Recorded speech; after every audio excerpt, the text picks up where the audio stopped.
Okay, before I forget to actually do this, the origin is the fixed attachment, the insertion is contraction, the action is the movement relative to the joint, and the innervation is the nerve. Ha! I figured it out.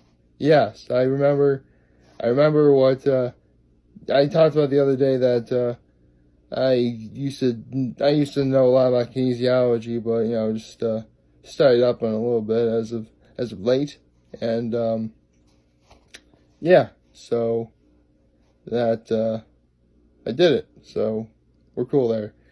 Happy Tuesday, everybody. It's no longer Tuesday. It's no longer Monday. It's Tuesday, and I mean, can't really say much about the weather all day, but definitely the sky as of right now is definitely a better shade of blue than it was yesterday. Yesterday was pretty cloudy and foggy, and it's still a little bit.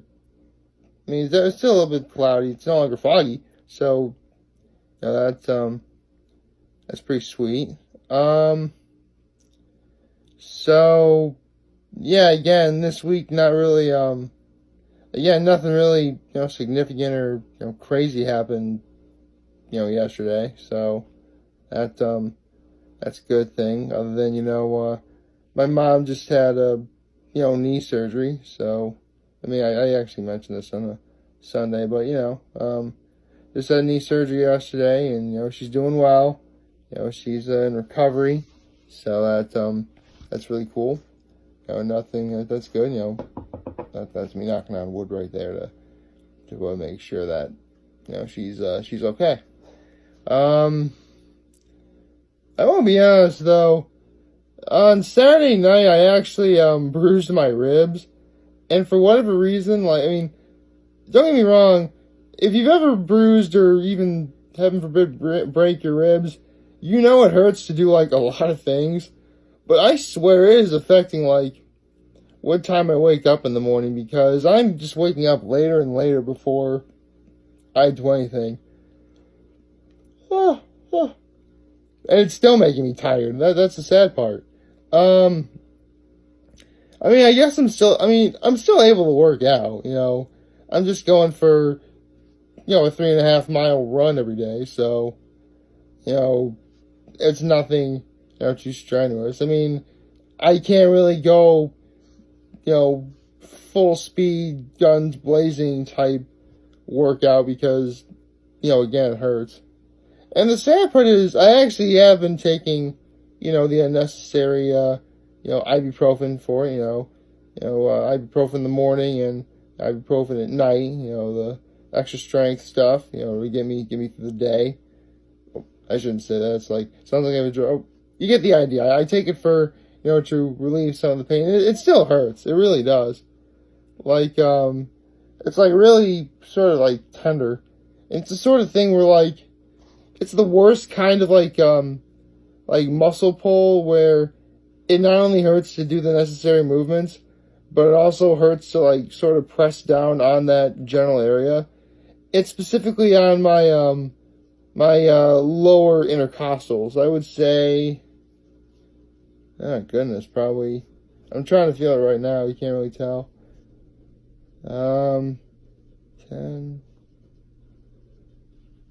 11. Yeah, intercostals number 11 and 12. Oh, sorry, that was my computer right there. Yeah, your intercostal muscles are essentially where your ribs are.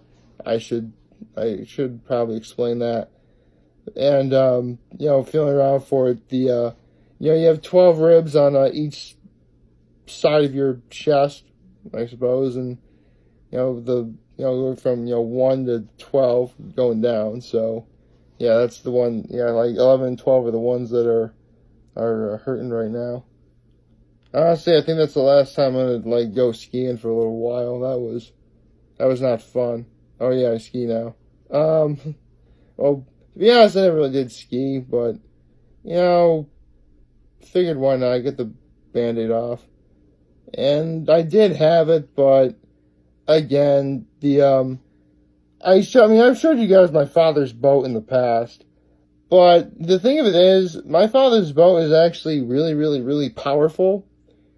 And at one point, it like, I mean, obviously it pulled me, but it pulled like, I forget if like, again, I don't remember everything about anatomy and physiology, or kinesiology for that matter.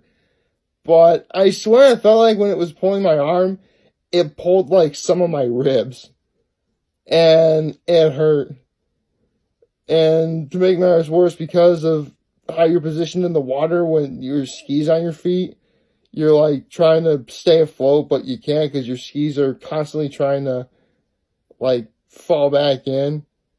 It's really like not fun. And so, yeah, I'm gonna be hurting for a little while. I thought it was funny. It looked like for a second last night as I was getting ready to go to bed, take off my shirt and whatever. I thought there was like a bruise where it like hurts, but it turns out like it's okay. I mean, again, it doesn't really. It hurts. It really does. I mean, it doesn't hurt right now because I'm just sitting here. I'm not really doing much other than talking into the camera. So that's not really nothing wrong with that. But again, it's gonna be a long time before I actually go like try anything crazy like ski ever again. But I can still do some things. I can still like walk around. I can still run. I can do some forms of household tasks. So I mean, I'm not completely incapacitated. I actually had a friend who actually is one of the members of the 16 of the left who actually did break his ribs. It would have been his sophomore year at Horseheads. It was my junior year at Horseheads. And he described it as whenever like you breathe when you break your ribs, it feels like that's like that. It feels like getting kicked in your chest every time you breathe, according to what he described it as. Which honestly, when he said that, I just started laughing because of how he described it. I mean, it's just one of those things where you just laugh because of how it's been described. It's funny that way. Yeah, I'm just talking about all sorts of crazy things about the human body now, aren't I? Well, again, health science graduate at Gettysburg College, you're gonna retain some information. So that's really neat. In fact, it actually did serve me well for a while back when I was a nationally certified phlebotomist. Yeah. For those of you who don't know what a phlebotomist is, they're the people at the hospital where, like, if they need a blood sample, they're the ones who insert the needle and, for lack of a better analogy, suck your blood. Like that. Seriously, I could have done an evil laugh right there, but my ribs hurt, so I can't. Which is a real shame, too, because anyone who knows me knows I can do a pretty good evil laugh. I've gotten close to the level of Mark Hamill for evil laughs once. Only once. And it was completely by accident, so it's a sort of accident that no matter how hard you try, you can't recreate. The capturing lightning in a bottle scenario. And two, honestly, I dare not do it. Because I've only ever done it once. And to put things into perspective, the person who heard this laugh, he was of African descent. After the laugh, he looked so pale he passed for white. I'm not even kidding. I think there was a brick on the ground where he was standing too, which should indicate something else as well. But yeah, it was pretty crazy. That's why I never really tried it, ever since. So no, I'm not going to do it on camera either. You kidding me? I mean, who knows what it could do to? Who knows? It could probably be like The Ring. You watch that and like a week later, bad things, happen to you. I mean, no, I haven't seen The Ring, but I know what happens. Funny enough, I was watching the infographic show on YouTube, and they have like these scenarios like, what if you run into this, fictional character from, this one horror movie, and what are your chances? How do you survive? They did the one for the girl from The Ring, and it turns out there is nothing you can do.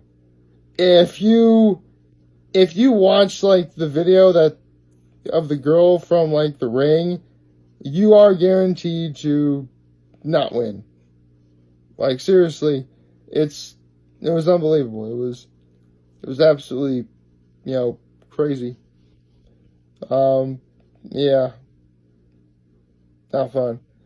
Let's talk about some of this fun. So, again, yesterday I posted a link in the description about the how good was ... actually, and this week it was Dialga, which, again, Pokemon Diamond, Pearl, and Platinum were the games that brought me back into the series, which I'm glad because, Dialga, Palkia, and Giratina all look awesome. In fact, I wouldn't be surprised if they decided to talk about them down the line. I actually did play that Pokemon Mystery Dungeon game where Primal Dialga is, and yeah, that was awesome. Honestly, that was like the biggest missed opportunity, Pokemon Mystery Dungeon. Not that it was bad, but I was really kind of hoping, like, you take the concept of, like, say, World of Warcraft, where, like, you create your own, like, character, only in this case, the characters are already created because they're Pokemon, and you play it like that. That'd be awesome. Like, why is that not made? I mean, yeah, there are, like, MMORPGs of, like, Pokemon, or people, like, trying to make it, Pokemon Go is a thing, but that's the thing. I would like to see, like, some sort of series where it's, like, just the Pokemon, no humans, like, I want to see that. That would actually be, like, really cool. I mean, I get why the concept wouldn't really work, because the reason why they're called Pokemon is because it is, short for pocket monsters, that's the whole point of it. They're Pokemon that get in the Pokeballs, and they get like yay big, and you can fit them in your pocket. So that's why it doesn't work. But seriously, if you had a show like, I don't know, I know it'd be doable. In fact, the Mystery Dungeon game sort of had something like that once, and I really thought they'd make a series on that. That would have been really cool, but I guess it was never meant to be. Maybe somewhere down the line, maybe there'll be like a comic or something that, some show could adapt into it or something. I don't know. It'd be cool, though. I'd watch it. I'd watch the heck out of that. Yeah. Although the one thing, when they were talking about Dialga, because I had seen it the day before, they mentioned, what they didn't really mention is, around this particular time was around when, legendary Pokemon had what were called signature moves. And though Dialga's signature move is powerful, competitively, it's not very viable. It was called Roar of Time, which is an awesome name, by the way. That is awesome.